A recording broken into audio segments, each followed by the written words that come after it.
അതുകൊണ്ട് തന്നെ മഹാനായ ശംസുൽ ഉലമാന്റെ ശേഷം, അതുകൊണ്ട് തന്നെ മഹത്തായ സമസ്ത കേരള ജമിയത്തുൽ ഉലമായുടെ പണ്ഡിതന്മാർ രാഷ്ട്രീയത്തിൽ നിന്ന്, പരസ്യമായ രാഷ്ട്രീയത്തിൽ നിന്നും തദനുസൃതമായ പ്രവർത്തനങ്ങളിൽ നിന്നും വിട്ടുനിൽക്കുകയായിരുന്നു എന്നതാണ് വസ്തുത.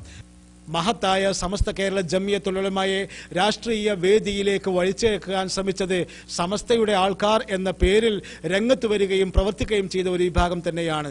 അവരെന്തെല്ലാം ക്രൂരകൃത്യങ്ങളാണ് ചെയ്തത് എന്നത് കേരളം ഒരിക്കലും മറക്കരുത് എന്ന് 85-ാം വാർഷികത്തിന്റെ അഭിമാനത്തിൽ മുമ്പിൽ നിന്നുകൊണ്ട് സമസ്തയുടെ പ്രവർത്തകന്മാർ അറിയിക്കാൻ ആഗ്രഹിക്കുകയാണ്. മഹാന്മാരായ സമസ്തയുടെ മഹാന്മാരായ ഉസ്താദുമാർ, മശായിഖുമാർ, പണ്ഡിതന്മാർ അവർ സമസ്തയുടെ ഫ്രാൻസിസ് റോഡിലുള്ള ഓഫീസിൽ യോഗം ചേർന്നപ്പോൾ ആ യോഗത്തിൽ നിന്ന് അവർക്ക് പുറത്തേക്ക് വരാൻ കഴിയാത്ത വിധത്തിൽ കോഴിക്കോട്ടെ ഗുണ്ടകളെയും ചുമട്ടുതൊഴിലാളികളെയും വിട്ടുകൊണ്ട് അവരെ ഭത്സിക്കാനും ഭീഷണിപ്പെടുത്താനും ശ്രമിച്ചത് ആർക്കും ഒരിക്കലും മറക്കാൻ കഴിയുന്ന കാര്യമല്ല.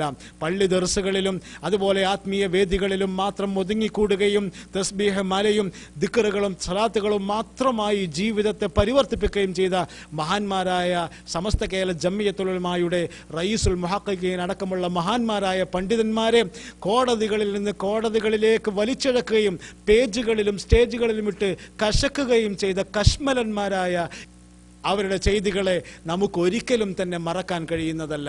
അതുകൊണ്ട് തന്നെ വിവാദങ്ങൾ വന്ന വഴി അത് കൃത്യമായി മനസ്സിലാക്കുക.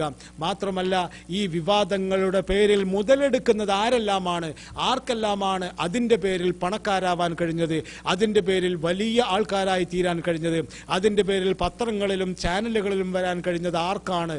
അതുകൊണ്ട് തന്നെ അവരുടെ ഗൂഢമായ ഉദ്ദേശ്യങ്ങൾ മാത്രമായിരുന്നു സത്യത്തിൽ സമസ്തയെ ഒരു പിളർപ്പിലേക്ക് വലിച്ചെറിയുകയും സമസ്തയുടെ സമാദരണീയരായ ഉലമാക്കളെ പരിഹസിക്കുകയും താറടിച്ചു കാണിക്കുകയും അവരെ കോടതി കയറ്റുകയും ഒക്കെ ചെയ്തതിൻ്റെ പിന്നിലുള്ള താല്പര്യം ഈ അധികാര ഭൗതിക മോഹങ്ങൾ മാത്രമായിരുന്നു എന്നാണ്. ഏറ്റവും അവസാന രംഗങ്ങളിൽ നമ്മൾ കാണുന്ന സംഭവങ്ങളെല്ലാം അതുതന്നെയല്ലേ? പ്രവാചകൻ്റേത് എന്ന് പറഞ്ഞുകൊണ്ട് മുംബൈയിലെ തെരുവിൽ നിന്ന് വാങ്ങിയ മുടി പ്രദർശിപ്പിക്കുകയും അതിന് പ്രമാണമെന്ന അർത്ഥത്തിൽ അതിന് സനദുകളോ പ്രവാചകൻ്റേതാണെന്ന് തെളിയിക്കാൻ തങ്ങളുടെ നേതാവിൻ്റെ വാമൊഴിയല്ലാതെ മറ്റൊന്നും ആവശ്യമില്ല എന്ന തരത്തിലേക്ക് തരം താഴുകയും അതുവഴി 40 കോടിയുടെ ഒരു ശവകുടീരം ഉണ്ടാക്കി തീർക്കാൻ വേണ്ടി ശ്രമിക്കുകയും ചെയ്യുന്ന ശ്രമം, അതിൽ നിന്നെല്ലാം കാര്യങ്ങൾ മനസ്സിലാക്കിയെടുക്കാൻ കഴിയുന്നതാണ്. സമസ്ത കേരള ജമിയത്തുൽ ഉലമായുടെ പ്രവർത്തകന്മാർക്ക് ഒരൊറ്റ കാര്യം മാത്രമേ ഈ സന്ദർഭത്തിൽ പറയാനുള്ളൂ. സമസ്ത ഇത്തരം ഭൗതികമായ മേഖലയിൽ പ്രവർത്തിക്കുന്നില്ല, ഇത്തരം ഭൗതികമായ കാര്യങ്ങളിൽ താല്പര്യം കാണിക്കുന്നില്ല. സമസ്തയുടെ സമാദരണീയരായ നേതാക്കന്മാരെ സംബന്ധിച്ചിടത്തോളം അവർ ശ്രദ്ധിക്കുന്നത് സമൂഹത്തിൻ്റെ ഇബാദത്തുകൾ ശരിയാവാൻ, അവരുടെ വിശ്വാസങ്ങൾ ശരിയാവാൻ, അവരുടെ ആചാരങ്ങളും അനുഷ്ഠാനങ്ങളും ശരിയാവാൻ, അവർക്ക് കാലാകാലങ്ങളിൽ എന്തെല്ലാം പാഠങ്ങളാണ് നൽകേണ്ടത്, എന്തെല്ലാം ശിക്ഷണങ്ങളാണ് നൽകേണ്ടത്, എന്തെല്ലാം തർബിയത്തുകളാണ് നൽകേണ്ടത്, അതാണ് സമസ്തയുടെ പ്രധാന പ്രവർത്തന മേഖല എന്ന് പറയുന്നത്. ആർക്ക് വോട്ട് ചെയ്യണം, ആർക്ക് വോട്ട് ചെയ്യാൻ പാടില്ല, ഏത് സ്ഥാനാർത്ഥി ജയിക്കണം, ഏത് സ്ഥാനാർത്ഥി ജയിക്കാൻ പാടില്ല എന്നതൊന്നും പരസ്യമായി പറഞ്ഞുകൊണ്ട് അതിനു വേണ്ടി കച്ചകെട്ടി പ്രവർത്തിക്കുകയും അതിനു വേണ്ടി രാഷ്ട്രീയ നേതാക്കന്മാരെ പോലെ ഒരു തലയിൽ നിന്ന് മറ്റേ തലയിലേക്ക് വലിയ അകമ്പടികളോടുകൂടെ ജനങ്ങളെ കാണിക്കുന്ന അഹങ്കാരത്തോടുകൂടിയുള്ള യാത്രകൾ സംഘടിപ്പിക്കുകയും ചെയ്യുന്ന പരിപാടികളും അജണ്ടകളും ഒന്നും സമസ്ത കേരള ജമിയത്തുൽ ഉലമയ്ക്കില്ല. അതുകൊണ്ട് തന്നെ നിസ്വാർത്ഥമായ ഈ മനസ്സുമായി, നിസ്വാർത്ഥമായി ഈ പാരമ്പര്യവുമായി സമസ്ത കേരള ജമിയത്തുൽ ഉലമ എന്ന കേരളത്തിലെ പരമോന്നതമായ പരമവിശുദ്ധമായ പണ്ഡിത സഭ അതിൻ്റെ 85-ാം വാർഷികം ആഘോഷിക്കുമ്പോൾ പറയാനുള്ള പ്രമേയം എന്ന് പറയുന്നത് സത്യസാക്ഷികളാവുക എന്നതാണ്. സത്യസാക്ഷികളായി തീരുമ്പോൾ മാത്രമാണ്, സത്യസാക്ഷ്യത്വത്തെ ജീവിതം കൊണ്ട് സ്വാംശീകരിക്കുമ്പോൾ മാത്രമാണ് ജീവിതം 2 ലോകങ്ങളിലും വിജയപ്പെടുക എന്നാണ് സമസ്ത കേരള ജമിയത്തുൽ ഉലമ ഇത്തരം സാഹചര്യങ്ങളിൽ പോലും പറയുന്നത്.